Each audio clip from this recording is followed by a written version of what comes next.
اعوذ باللہ من الشیطان الرجیم بسم اللہ الرحمن الرحیم رب اشرح لی صدری ویسر لی امری واحلل عقدۃ من لسانی یفقہوا قولی۔ السلام علیکم،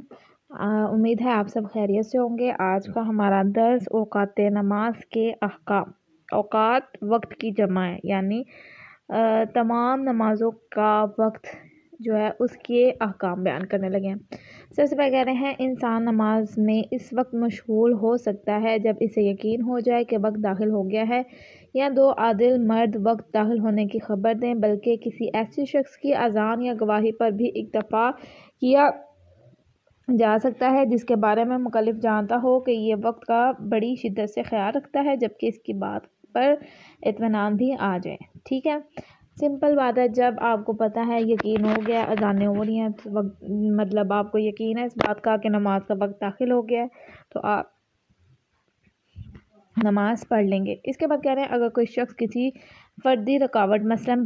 بینائی نہ ہونے یا قید خانے میں ہونے کی وجہ سے نماز کا اول وقت داخل ہونے کا یقین نہ کر سکے تو ضروری ہے کہ نماز پڑھنے میں تاخیر کرے حتیٰ کہ اسے یقین یا اطمینان ہو جائے کہ وقت داخل ہو گیا ہے۔ اس طرح اگر وقت داخل ہونے کا یقین ہونے میں ایسی چیز مانع ہو جو عمومی مثلاً بادل یا غبار وغیرہ ہو تو احتیاط لازم کی بنا پر اس کے لیے بھی یہی حکم ہے۔ اب یہاں بھی یہ کہہ رہے ہیں کہ اگر کوئی شخص ہے، مطلب یہاں تو وہ نابینا ہے، یہاں پھر کوئی عذر کے باعث وہ نہیں پتہ کر سکتا کہ پتہ نہیں اذان کا وقت ہوا ہے یا نہیں، تو وہ تھوڑی تاخیر کر کے نماز کو پڑھ لے۔ ٹھیک ہے، اس کے بعد کہہ رہے ہیں کہ اگر مذکورہ بالا کسی طریقے سے کسی شخص کو اطمینان ہو جائے کہ نماز کا وقت ہو گیا ہے اور نماز میں مشغول ہو جائے، لیکن نماز کے دوران اسے پتہ چلے کہ ابھی وقت داخل نہیں ہوا تو اس کی نماز باطل ہے، اور اگر نماز کے بعد پتہ چلے کہ اس نے ساری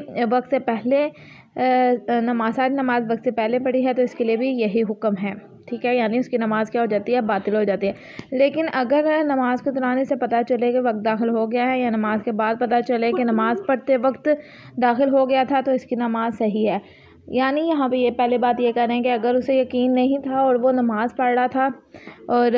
جو ہے وقت داخل نہیں ہوا تھا تو اس کی نماز باطل ہو جائے گی۔ ٹھیک ہے، لیکن اگر اسے اس بات کا مطلب نماز پڑھتے پڑھتے جو ہے وقت داخل ہو گیا، یا پھر اسے مطلب اس بات کا یقین ہو گیا کہ وقت داخل ہو گیا ہوا ہے، تو پھر اس کی نماز صحیح ہوگی۔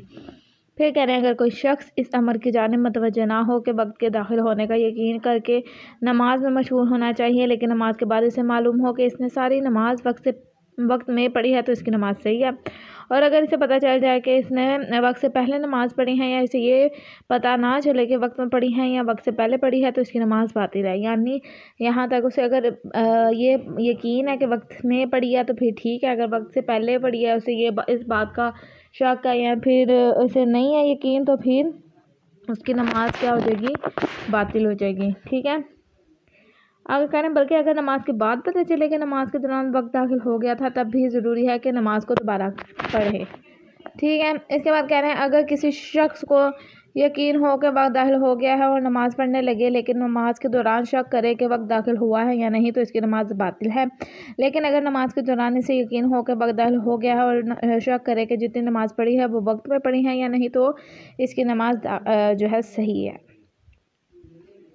اب یہاں پہ یہ بات کریں اگر اسے یقین تھا، پہلے اس نے نماز پڑھنا شروع کر دیا، لیکن نماز کے دوران اسے شک ہوا کہ پتہ نہیں میں نے وقت داخل ہو گیا یا نہیں، تو پھر اس کی نماز کیا ہو جائے گی؟ باطل ہو جائے گی۔ لیکن اگر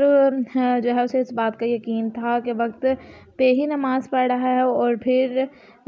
جو ہے اس نے جتنی بھی نماز پڑھی ہے وقت پہ ہی پڑھی ہے، اور لیکن بعد میں اسے پتہ چلا کہ وقت پہ نہیں تھی، تب اس کی نماز صحیح ہوگی۔ پھر کہہ رہے ہیں اگر نماز کا وقت اتنا تنگ ہو کہ نماز کے بعد مستحب افعال ادا کرنے سے نماز کی کچھ مقدار وقت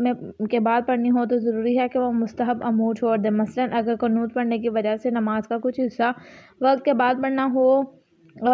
پڑھنا پڑتا ہو تو ضروری ہے کہ قنوت نہ پڑھے، اور پھر اگر بھی قنوت پڑھ لے تو اسی صورت میں نماز صحیح ہوگی جب کم سے کم ایک رکعت نماز وقت میں پڑھی گئی ہو۔ اب یہ کہہ رہا ہے بہت کم وقت تھا اور اسے یہ تھا کہ وقت نکل جائے گا، اور اگر اس نے مستحبات بھی پڑھے تو وقت سے باہر نکل جائے گی نماز، تو پھر مستحبات کو چھوڑ سکتا ہے۔